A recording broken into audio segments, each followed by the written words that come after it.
100 दिन के भीतर हमास ने इजराइल के 75,000 से ज्यादा सैनिकों को मौत के घाट उतार दिया है। हमास से अब इजराइल के सैनिक लड़ाई नहीं लड़ पा रहे हैं और अब खबर निकल के सामने आ रही है कि इजराइल के सैनिक अब कब्रिस्तानों को भी तोड़ने का काम कर रहे हैं। नमस्कार, मेरा नाम नवीन कुमार नंदन और आप देख रहे हैं नेशनल दस्तक।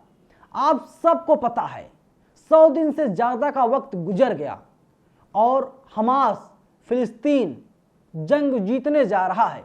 आजादी के बहुत ही ज्यादा करीब फिलिस्तीन पहुंच गया है। लेकिन अब इजराइल का क्या होगा, नेतन्याहू का क्या होगा, इसके अलावा इजराइल के सैनिकों का क्या होगा? क्योंकि जो रिपोर्ट सामने आई है और उस रिपोर्ट में दावा किया गया है कि बहुत ही ज्यादा बुरे हालात इजराइल के होने जा रहे हैं। वाजिद खान का ट्वीट है, गौर कीजिएगा। वाजिद खान लिखते हैं, गजा मुजाहिदीन द्वारा सबसे भीषण विनाश और हार के बाद इजरायली सैन्य ब्रिगेड केफिर को वापस ले लिया गया। इजराइल ने गजा में 1 लाख सैनिक उतारे थे। कितने? 1 लाख सैनिक इजराइल ने गजा में उतारे थे, जिनमें से अब 25,000 से भी कम सैनिक बचे हैं। अगर हम 1 लाख में से 25,000 माइनस कर देते हैं तो आंकड़ा आता 75,000। तो 75,000 सैनिक कहां चले गए? मार दिए गए या वापस आ गए? कहां चले गए कौन बताएगा? जिसके साथ खान यूनिस और गजा के अन्य इलाकों में मुजाहिदीन की झड़पें जारी हैं। वीडियो में देखा जा सकता है कि काफी आर्मी ब्रिगेड के जवान गजा के नर्क से बचने का जश्न मना रहे हैं। हालांकि वीडियो हम आपको नहीं दिखा सकते, लेकिन 75,000 सैनिक कहां चले गए? वाजिद खान का एक ट्वीट और है, इस पर भी गौर कीजिएगा, पता चल जाएगा आपको वहां की अभी कंडीशन क्या है। ये लिखते हैं, अमेरिकी मीडिया ने इजराइल की पोल खोल दी। अमेरिकी मीडिया वॉल स्ट्रीट जर्नल की रिपोर्ट, इजराइल ने हमास के 20 से 30% मुजाहिदीन को मार गिराया है। हमास के 20 से 30%। अगर इजराइल ने वाकई इतने सारे मुजाहिदीनों को शहीद किया तो वह अब तक गजा पर कब्जा क्यों नहीं कर पाया है? गजा से अब तक एक भी इजरायली कैदी को रिहा क्यों नहीं किया गया है? जवाब देना चाहिए आईडीएफ को, नेतन्याहू को, इजराइल को, इजराइल के विदेश मंत्री को। अरे आप ही ने तो कहा था कि 48 घंटे के भीतर हमास का खात्मा कर देंगे। क्या हुआ बताइए? खात्मा हुआ हमास का। अब हालात आपके क्यों बिगड़ रहे हैं? कब्रिस्तानों ने क्या बिगाड़ रखा है? नेतन्याहू बताओ तो सही। मुझे पता है आपके मुंह में दही जम गई होगी, आप कुछ भी नहीं बोल पा रहे हैं। दैनिक भास्कर की रिपोर्ट है, इजरायली सैनिकों ने फिलिस्तीनियों के 16 कब्रिस्तान तोड़े। नेतन्याहू बोले जंग नहीं रोकेंगे। गजा में अब तक 25,000 लोगों की मौत हो गई है। अरे मुझे पता है नेतन्याहू, तुम जंग नहीं रोकने वाले हो, क्योंकि तुम्हारा खात्मा होना तय हो चुका है। मैंने पहले ही बताया था, हमारे देश में कहावत बहुत ही ज्यादा मशहूर है, जब कुत्ते की मौत आती है तो शहर की तरफ भागता है। और ऐसा लगता है नेतन्याहू का भी हाल ऐसा ही कुछ होने जा रहा है और इसीलिए नेतन्याहू कह रहे हैं कि हम युद्ध को नहीं रोकेंगे। तो सवाल यहाँ पर यही खड़ा होता है, जो कब्रिस्तान हैं, कब्रिस्तानों ने इजराइल के सैनिकों का क्या बिगाड़ रखा है? ये लोग कब्रिस्तान को तोड़ रहे हैं। दैनिक भास्कर आगे लिखता है, इजरायली सेना ने गजा में कम से कम 16 कब्रिस्तानों में फिलिस्तीनियों की कब्र तोड़ी।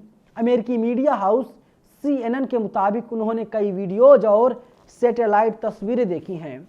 इनमें इजरायली सैनिकों की तोड़ी गई कब्रें दिखाई दे रही हैं। सैनिकों ने मारे गए लोगों को कब्र से भी निकाला। संयुक्त राष्ट्र संघ ने कहा कि गजा में जो कुछ हो रहा है वो किसी जन संहार से कम नहीं है। गजा में 7 अक्टूबर से शुरू हुई जंग में अब तक 25,000 फिलिस्तीनी मारे जा चुके हैं। दूसरी तरफ नेतन्याहू ने जंग रोकने से इनकार कर दिया है। हमास ने बंधकों के बदले जंग रोकने की मांग की थी। नेतन्याहू ने कहा कि उन्हें अलग फिलिस्तीन देने की मांग मंजूर नहीं है। वहीं इजरायली सेना ने रविवार को लेबनान में आतंकी संगठन हिजबुल्लाह के कई ठिकानों पर हमले किए। इसमें अब तक 2 आतंकियों के मारे जाने की खबर है। हालांकि इस आतंकी संगठन को आर्थिक तौर पर जबरदस्त नुकसान हुआ है। अब आप सोचिए कि किस तरीके से जो है कि किस तरीके से पहले इजराइल क्या कुछ कहता था और अब आईडीएफ के हालात बहुत ही ज़्यादा बुरे हो गए हैं।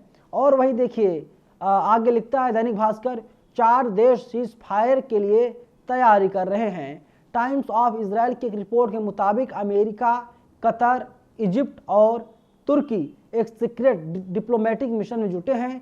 इसका मकसद है कि गजा में जल्द से जल्द सीज फायर कराया जाए। हालांकि इस सीक्रेट बातचीत की ज़्यादातर प्रस्ताव इजराइल ने खारिज कर दिए हैं और इसकी वजह से ही बंधकों की रिहाई का मामला अटका है। अमेरिकी अखबार वॉल स्ट्रीट जर्नल की एक अलग रिपोर्ट में कहा गया, इजराइल 2 बातों पर तैयार नहीं है। पहली, वो बंधकों के बदले फिलिस्तीनी नागरिकों को रिहा तो कर सकता है, लेकिन सीज फायर के लिए तैयार नहीं है। दूसरी बात है, फिलिस्तीन को अलग राष्ट्र बनाने के मुद्दे पर इजरायली सरकार बिल्कुल तैयार नहीं है। यही वजह है कि अब तक मामला अटका हुआ है, मामला लटक गया है।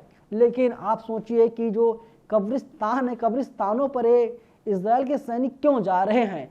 और वहीं आलोक नाम के ट्विटर यूजर लिखते हैं, आमतौर पर युद्धग्रस्त इलाकों के लिए सरकार अपने नागरिकों को उस देश में नहीं जाने के लिए एडवाइजरी जारी करती है। इसके उलट केंद्र सरकार ने इजराइल के साथ समझौता के तहत हजारों मजदूरों को भेजने के लिए भर्ती शुरू कर दी है। आप इसके पक्ष में रहें या विपक्ष में, मान लें यह नया भारत है, यानी जहां पर लड़ाई होती है सरकारें कहती हैं वहां पर मत जाइए, वहां पर जाओगे तो आपको मारा जा सकता है। लेकिन नए भारत की सरकार, नरेंद्र मोदी की सरकार कह रही कि इजराइल में जाइए, वहां पर मजदूरी कीजिए, वहां पर जा करके लोहार का काम कीजिए, बढ़ई का काम कीजिए, वहां पर जा करके मजदूरी कीजिए। आप सोचिए, वास्तव में ये नया भारत है। और वाजिद खान का एक ट्वीट और है, ये लिखते हैं, यमन के हौथी हमलों के कारण इजरायली बंदरगाह वीरान हो गए थे। इलाट, अस्दुद, हाइफा के बंदरगाहों से 10,000 कर्मचारी बेरोजगार हैं। इजराइल का 99% व्यापार समुद्र के रास्ते होता है, जो अब बंद हो चुका है। लाल सागर से गुजरकर पिछले 50 दिनों से कोई भी जहाज इजराइल नहीं जा पा रहा। यमन ने इजराइल की नसों को काट दिया है और अब इजराइल चीख रहा है, चिल्ला रहा है, परेशान है, निराश है, घबराया हुआ है, कोई अवसर नहीं है। और हर रोज की तरह आज भी कई बार नेतन्याहू अपने बंकर को बदल चुका है। फिलहाल इस वीडियो में इतना ही, लेकिन आप लोग हर बार की तरह अपनी कमेंट बॉक्स में इस बार भी हमें जरूर बताइएगा। धन्यवाद। नेशनल दस्तक की आपसे गुजारिश है कि अगर इसको बचाना चाहते हैं तो नेशनल दस्तक को सब्सक्राइब करने के लिए रेड कलर के सब्सक्राइब बटन को दबाएं, फिर बेल आइकन की घंटी दबाएं। नेशनल दस्तक को बचाने के लिए बहुत जरूरी है कि हर खबर को शेयर करें, लाइक करें, कमेंट जरूर करें।